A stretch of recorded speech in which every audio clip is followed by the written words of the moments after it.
All right, let's go, because you know what I came in to do. I don't get paid for overtime. I'm here to fight. But ask about yourself. Just seen purse bids come out for yourself and Dalton Smith for the European title. Everyone's wondering what is going to be your move. Are you going to keep it? Are you going to keep the European title? Do you want to fight Dalton Smith? Firstly, I've seen a lot of tweets saying that I'm trying to avoid him and this and that. I ain't scared of no one. So, I got big respect for him, but I ain't scared of no one. If I have to take that fight, I'll take that fight. So, but it's down, for timing. My team as well. But obviously, we'll see what happens, isn't it? Obviously, it'll go to purse bids, but I can say that I ain't scared of no one. So, if it does happen, it would be for the European, British, and Commonwealth. Does that excite you? It does excite me. It does. But imagine me and Dalton fighting for a world title. That's more off a buzz than obviously fighting now. So obviously Dalton's 27, I'm 21, and they want me to take the fight now. But obviously I'm more clued on that. Obviously I've got to take my time, but obviously I don't run away from no fights. I ain't scared of no one. The first thing AZIM did was go on the defensive, saying he's not scared of anybody. Well, what does that mean exactly? If a boxer says he's not scared of anybody, you telling me you're not scared doesn't mean anything. Are you going to go into the purse bid or not? You're supposed to be a champion. And then he used his age as a buffer of why MATCHROOM going to take the fight, but boxer are dragging their heels. No, your age has nothing to do with it. You have the belt. You are the European champion. Dalton Smith from MATCHROOM has been mandated to fight you. Your age, your promotional outlet has nothing to do with the conversation. Eddie's out there saying, I don't care if Boxer and Sky win the purse bid. It's a great opportunity for Dalton Smith to earn well and give the public the fight they want. But Boxer, they just don't seem to have a grasp of how this looks. This fight, Dalton Smith against AZIM, is just such a wonderful fight. It's the fight that's going to give both of them the breakout opportunity to become a big star. And it's a very dangerous fight for both guys, very dangerous. But we are 1,000,000% in that fight. I mean, AZIM came out and said, we can fight for world titles down the line, me and Dalton Smith. That's better than fighting for a British or European. You see, when I started watching boxing and it was 2 titles, there was less opportunities for British fighters to fight for the world title. So when the domestic belts, the European belts, the Commonwealth belts had to be defended against mandatories, a voluntary that the public wanted, the fights happened. Because the boxers wouldn't get paid. There was no intercontinental, interim, regular, this, that, blah, blah. Didn't exist. You never got this shit here. This has got nothing to do with your age. You're not part of the promotional company. You're a boxer. And these days, he knows if he knocks over a few more cream puffs, they'll probably mandate you to fight for one of the 4 or 5 sanctioning belts out there. Shane McGuigan, he did this the other day with Caroline Dubois. He questioned the legitimacy of Beatriz Ferreira's ranking, saying that, MATCHROOM showed up at the convention and all of a sudden, Beatriz was mandated. Well, it's not your job to monitor sanctioning body practices. It's your job to train fighters to get ready to fight for sanctioning body belts. Rihanna Dixon, Caroline was up for that. But when Beatrice got there, she disqualified herself from the fight by fighting REECE the other week. And then Shane had the nerve to say, well, Ferreira and Caroline can fight in a unification down the line. Once again, a speech born from modern day boxers and people in the industry looking to sniff around interim titles or whatever opportunities they can get from the proliferation of belts and titles out there. Rather than taking the relevant fights, I'm not impressed. I guess it's not Joshua BUATSI and Anthony Yarde's fault. They're doing what they're being managed to do. But they're making a big deal about fighting each other. And the fight's not even signed yet. Yarde's talking he might have another fight before he fights him, but he wants to fight BUATSI this year. And BUATSI wants to fight Yarde next. BUATSI, 30 years of age. Anthony Yarde's 33. John Conte was 21 years of age when he fought Chris Finnegan for all the marbles, let's say, British, Commonwealth and European, in 1973. Conte won a 15-round decision. 21 years of age. John Conte's fighting the Olympic gold medalist, who in 72, the year previously, took on Bob Foster and was knocked out pretty badly. Finnegan himself was, 27, 28. Conte won the world title the next year at 22 years of age. And between the first Finnegan fight and him winning the world title within a year. He had about 8 fights, rematched Finnegan and stopped him in 6. And BUATSI and YARDE, these are fights we've been talking about 4 years ago. That's when it should have happened. These guys should be after Beterbiev and Bivol, which I guess Joshua BUATSI is after beating Dan Aziz. Say that again, brother. What was said between you and Joshua BUATSI? Couldn't quite hear it from ringside. We're gonna fight. That's it. We're gonna make the fight happen. The BUATSI and YARDE fight should have happened a long time ago. Long time ago. Anyway, better late than never, I suppose. You know, make the Nathan Heaney, Hamzah SHEERAZ fight, Frank. Make it now. You know, if one of them loses, it's not necessarily the worst thing. Oh, right to the body. What punch have I been calling? All the way through the fight, I've called it. All the way through. Early, I called it. Right to the body. Put him down. Yep. Right to the body. I called it. YARDE was on the SHEERAZ Williams undercard. He stopped his hapless opponent in 3, destroyed him with body punches. Good performance, but what would you expect against this level of opposition, in all truth? Like, I don't want to go on too long critiquing. I don't get why YARDE stays on the sideline for so long and then comes back to fight opposition like this. In between this fight and the Beterbiev fight, he could have fought 2 or 3 of these guys and then he wouldn't need another fight before he's ready for Joshua BUATSI. But he says he needs another fight. I don't get it. He's 33 now. And this has been a reoccurring pattern in his career. You know, outside of Lyndon, Arthur, Beterbiev and Kovalev, you're struggling to look for quality opposition on his resume. Queensbury prospect ALOYS Jr. scored his 6th knockout on the bounce after getting thrown in at the deep end on his debut, losing on points and a valiant effort against someone way more experienced. Saturday gone, he destroyed Milosevic Savic in 1 round. His left hook looks pretty brutal at this level, and the boy can whack. There could be potential there that we hear his name a lot more, but we'll see. He's 20 years of age, he's a cruiserweight. The debut fight was strange. His opponent only had 1 fight, but he had way more amateur pedigree. He was bigger, and he's currently 8-0 with 5 inside the distance. Michael Sashinsky, and he's a decent fighter himself. Liam Williams, 31 years of age, 25 wins, 5 losses, 1 draw, 20 inside the distance. Hamzah SHEERAZ, 24 years of age, 19 wins, 15 inside the distance. Liam Williams retired late last year. The retirement was short-lived when it was announced he was going to fight Hamzah SHEERAZ. The fight was cancelled last year when SHEERAZ had a perforated eardrum, I believe, but it was rescheduled for this year.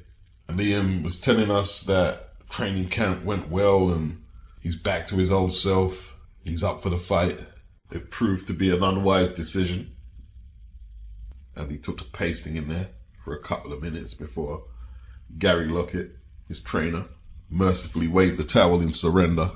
Liam Williams claims he doesn't have chin problems pre-fight, that he had issues going into the Eubank fight. Well, unless he's going to use the same explanation for this fight, he clearly has chin problems.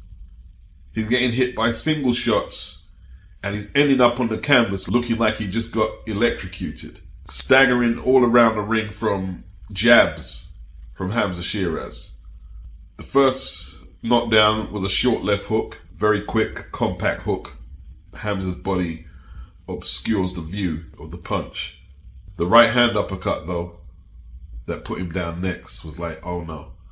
And Gary Lockett, former fighter himself who challenged Kelly Pavlik, I believe, for the world title. Good fighter, Gary Lockett. Mercifully waved the towel in surrender after the follow-up combination because Liam was going to get put to sleep. No protests from Liam Williams was noticeable. No post-fight interview. Will we see him back in the ring? At the moment, nobody's really talking about that. We'll see. It's all about Hamzah SHEERAZ. He called out Chris Eubank, so did his promoter, Frank Warren. Well, if Eubank turned down this huge bag for the Conor Benn fight, which in theory must be an easier fight than Hamzah SHEERAZ. I mean, Hamzah's a big middleweight, 6'3". Conor's a welterweight, masquerading as a light middleweight. Look, SHEERAZ is doing his thing, but he's got a Commonwealth belt. Is Chris going to fight for the Commonwealth title in what would be a difficult assignment. Why do they not try and make the Nathan Heaney fight? I've seen Nathan Heaney's body language. He doesn't fancy it. He doesn't fancy it. He's the British champion. I mean, you could put the British, the Commonwealth, and the WBC, blah, blah, title all on the line. Why don't they make that? I mean, you both put the same promotional outlet, same network. But very impressive by Hamzah SHEERAZ. Very impressive, it has to be said. Liam looked like a dead man walking. I predicted Hamzah to knock him out. Liam's defense, well, what defense? You know, like, his punch resistance is going, and to add to that, he's walking into punches and he's square on for punches. And there's more to come if he continues boxing. He will become the proverbial punch bag. There's a reason he retired last year. Part of that could be he wasn't getting the opportunities he thought he deserved. But he knew he wasn't improving. He wasn't about to get any better. I don't know how Hamzah SHEERAZ and his team feel about it, but me, myself, I'm not getting carried away with that win. And I see the potential. He didn't even get out of first gear. Will Liam Smith take that fight? Coming off that Eubank defeat, crushing Eubank defeat? I doubt it very much. He's not going to get in the ring with Hamzah SHEERAZ. That's not the route they're going to go. Frank Warren is basically asking two guys who have fought for world titles. Liam Smith has won world titles. Not plural, one. Who are now in their 30s to be used as a stepping stone for this kid. Now, I'm not saying they shouldn't take the fight. It's a good fight. But that's how whoever's managing Eubank and Liam Smith will respond to Frank Warren and Hamzah's call out. But you never know. Maybe one of them might fancy the fight and think that Hamzah ain't all that. Although Hamzah finished Liam in one while it took Chris Eubank 12 rounds. Although he had Liam on the floor multiple times but seemed either reluctant or unable to finish him. Hamzah got the job done in 1 round. So I guess the comparison in how they went about defeating Williams is the reason they're calling Chris out. And that's fair enough. I think the call out is fair enough, but I don't even know what Eubank wants to do. I don't know what he wants to do. If he turned out that huge bag to fight Conor Benn, which looks like a winnable fight, who knows if he's even going to fight again. His mind doesn't seem on boxing. He's had the publicised spat with his dad, which is ongoing, and a little distasteful on Chris Senior's behalf, in my opinion, but I won't go into that now. There was a Matchroom card on Saturday. Craig Richards, 33 years of age, 18, 3-1, 11 inside the distance, never been stopped, never been floored. He lost to Frank Buglioni for a British light heavyweight title when Craig was very inexperienced. He came in at very short notice, if my memory serves me correct. Dimitri Bivol, he went the distance, gave him a good fight, a very decent fight, made a good account of himself. In April 2022, he lost another good fight to Joshua BUATSI at the O2 Arena. That was his last fight before we saw him Saturday gone. Been out for over 1.5 years. But it's very vague. I was trying to dig up if Craig was injured or ill for why he was out so long. And it keeps coming up he was ill or sick, but there's nothing specific about an injury or illness. But he's been out for a long time. He was previously with Tony Sims at the Matchroom gym. He's since left there, but he's still with Matchroom. A lot of people were speculating that Craig was going to leave Matchroom, but he's still there. And he's now with Shane McGuigan. So Craig, in need of a fight, shed some of that ring rust. He fought on a next gen card, and he almost seems to be the forgotten man at light heavy in Britain. You know, BUATSI and Dan Aziz had their showdown the other week. Looks like BUATSI's going to fight Yarde sometime this year. I want to big up Craig, you know what I mean? He retweeted my tweet because he came out to Caperton. I said, yes, Craig coming out to Caperton, fire bun, and he retweeted it. Big up Craig. I did hear Dan Aziz call him out. What's the only issue with that? Dan Aziz is a boxer fighter. And, you know, we've already went through this video for the umpteenth time, and I'm sick of having to repeat the same thing between boxer and Matchroom fighters. Okay.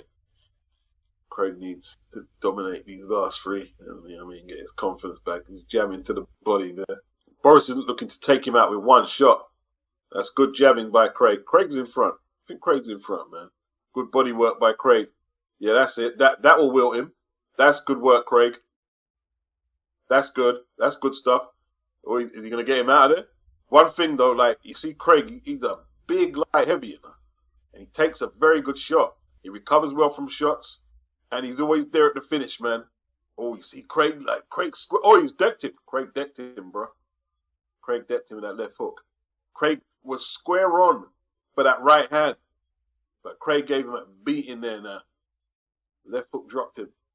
What's Boris got left in the tank? Oof, Craig looks like he wants to finish. That's good stuff, Craig. He's going to get out there throwing the towel in. All right, well, Craig pulled out the victory. He pulled it out. And that's quite impressive, you know. Yeah, good combination. Finished it off with a left hook. Trapped him on the rope and put them punches together well. Good left hook. Yeah, right hand. Boris retreating. He knows what's coming. Right hand up. That's the one done. Yeah. And great right hand. It's a good win. Yeah, it's a good win. It's a good win. Because, like, I've seen Boris a few times. Boris ain't a pushover. He's not no world beater. But Boris ain't a pushover. 258 management's Shannon Ryan. She moves to 7-0, securing a decision over Jasmina Zopakozna, a Polish lady. It was a good fight. Shannon deservedly got a decision over 10-2s in a super flyweight contest. Shannon Ryan, boy, she had some issues tonight, boy. She had to battle her way to that title, man. You know what I mean? Like, I was screaming at the thing. I said, like, stop pulling out. Stop pulling out unless you're getting caught. Move to the sides. Work the body, girl. A lot of the women don't work the body, you know. They neglect the body. I know a lot of their coaches teach them to do it, but they neglect the body. But she was cut pretty badly. She was gassing midway through. She had to overcome a few obstacles in there. Jasmina was right in the fight up until she cut Shannon. And it's almost like she mentally gave up. But, you know, Shannon has to know there's other girls who ain't gonna just buckle mentally like that. Maybe it was a fitness thing with Jasmina, because Shannon got the second wind and made good use of her legs, got her combinations off, and was doing some good work towards the end. Good win for Shannon. Cameron VOUNG, Matchroom prospect, 21 years of age. He moves to 4-0 with 3 inside the distance, stopping the very reluctant Ishmael Ellis, who I saw stink out the place on a Channel 5 card against Harlem Eubank, where he's also stopped. Post-fight, Jordan Flynn, 9-0, stepped up in the ring and the smack was being spoken. Cameron told him, stop acting like you're bad. You're from Oxford.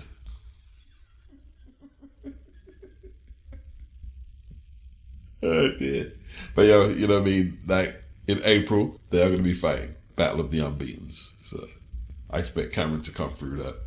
It got a little heated, you know what I mean? Like, Cameron pushed him. Eddie Hearn was loving it, you know, and they had to get between them. Let's hope they bring that same energy to the fight. Matchroom, I guess veteran now. REECE BELLOTI, 33 years of age, 18-5-0. Took on Liam Dillon, 13-1-0, light puncher, British super featherweight champion, REECE BELLOTI, Commonwealth champion. Bellotti fought a smart fight. His timing looked a little off with the right hand, but he boxed well enough to take a unanimous decision. Dillon, a very busy volume puncher, with a very awkward looking right hand, which if he's going to continue and go anywhere, he has to work on. So, while it was an interesting fight, and always competitive, the cleaner punching and the harder punching came from REECE BELLOTI, and he became a double champion at the age of 33. That was the main event. High tempo fight, but a little scrappy. But REECE got the job done. Then in Russia, there was a Bridgerweight fight. I'm assuming it was an eliminator. I couldn't find the details, and BoxRec doesn't acknowledge the Bridgerweight division. So they just have it as a heavyweight contest where EVGENY Romanov weighed in at 221, as did his opponent, Joaquin ZHANG from China. Now, Romanov, 38 years of age, 19-0, going into this contest with 12 knockouts, good amateur pedigree, 6 foot. He's campaigned exclusively as a heavyweight, whereas ZHANG was a cruiserweight turned Bridgerweight. He's even fought as low as 175 in super middle. ZHANG, 28 years of age, he wasn't fancied to win this, having been stopped one fight ago by Riyad Mehri, the same Mehri who outpointed Tony Yoka recently. He was a considerable underdog with EVGENY, the hometown fighter in Russia. Romanov, stockily built, landed a big left hook early, and another left hook deposited ZHANG to the canvas. We're talking 20 seconds into the contest. Romanov kept attacking, landing brutal shots. Another brutal left hook when ZHANG was on the ropes. Looked like it was going to send him to the canvas. You know, his nose was busted. You see him dabbing at the nose. His mouth was busted. Romanov was landing power hooks. Straight right hand, straight through the guard. ZHANG's face was a mess. He spent most of the fight backed up against the ropes. He tried to pour out a few weak shots. They looked like a lost cause. Only thing though, Romanov had no respect for what was coming back at him. He was always square on, just walking through, having his own way. Then there was an exchange on the ropes, and ZHANG was trying to let his hands go. Romanov seemed to lose concentration, and he was blocking the shots, but he was unable to tie up his opponent, and he's not exactly Fred Astaire on the feet. So after nullifying the first 4 or 3 shots that ZHANG tried to get off, a big right-hander caught him and sent him face down on the canvas. Face down on the pavement. And he couldn't continue. Out of the blue. That was the most exciting fight of the weekend. Bob Arum has a tight wage structure at Top Rank. I have no doubt he likes boxing, but he runs Top Rank like a business. He keeps the wage structure in perspective, and it is what it is. I'm sourcing this from the Boxing Voice. 5-fight deal, $3 million per fight is what Shakur rejected from Top Rank. Now, looking at the Edwin Dos Santos performance, perhaps the deal wasn't that bad. Although I think the Saudis are starting to make it very hard for American promoters. Shakur is thinking he can take his show elsewhere, you know. But Bob is thinking, look, I can give this kid a 5-fight deal. He's not an established pay-per-view draw or anything like that. 5-fight deal, pay him way over his market value, and he could get knocked out or beaten anytime. You know, just have a bad day at the office, maybe against the fighter he's favoured to beat. Shakur and whoever's managing his affairs, they're thinking, look, $3 million a fight is a good deal. But you never know what's around the corner in boxing. Holding on to your free agent status until you've explored all your options is not the worst idea.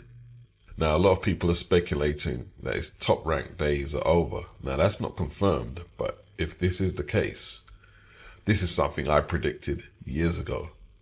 Regulars to the channel will know this. Now, I'm not BSing.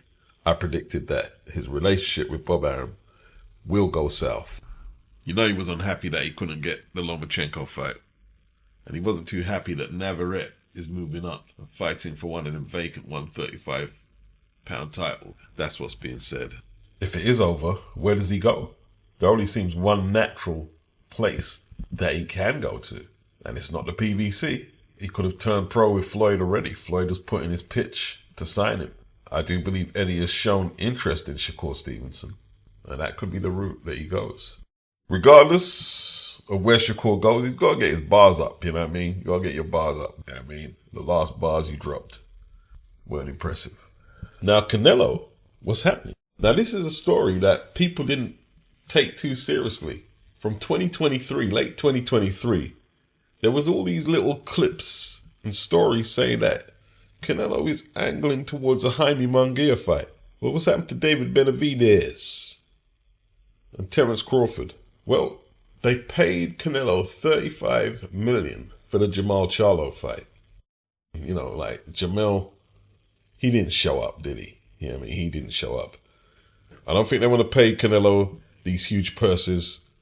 I don't think they can pay Canelo these huge purses. They're not at Showtime no more. You know, this ain't Keith Thurman against Tim Tszyu getting some back-end money. They've got to give Canelo his guarantees up front. And apparently Amazon Prime are not giving the PBC a budget. The PBC's produced the cards and Amazon Prime just broadcast. They ain't going down that road. There's no Waddle and Reed hedge fund to fall back on or anything like that. And I don't know if it gets into a legal situation if the PBC don't want to pay Canelo 35 million, if this is true. None of this is confirmed. I'm just going off the top of the head right now. I haven't got much sources for neither the Shakur story or this one. Does Canelo end up on DAZN? Maybe not exclusively, but the MUNGUIA fight could end up on Amazon Prime and DAZN, because obviously the PBC can't pay Canelo's purse, but they still have a deal. Obviously, Canelo is not going to fight on a Golden Boy promotion because he's on bad terms with Oscar. So Canelo will probably rekindle the Eddie Hearn relationship. Jaime will cross over from Golden Boy to Matchroom and the fight will get done. It seems a very complex situation right now. I'm working on these videos, so I haven't seen the reaction to a lot of this news. But I have a feeling there's going to be suspicious minds thinking Canelo is crossing over to DAZN to fight Munguia to avoid the likes of David Benavidez and maybe even Terence Crawford. A lot of people are suspicious about this PBC Amazon Prime deal because they haven't produced a card yet. They had no involvement in the press conference between Keith Thurman and Tim Tszyu. A lot of people are saying there are a lot of bad signs that this deal might not be a very fruitful partnership. Now, I don't know. We'll see. DAZN were interested in the PBC, and Al would have been able to secure Canelo's purses if he went over there. He would have got some type of budget, more of a budget than what he's getting from Amazon Prime.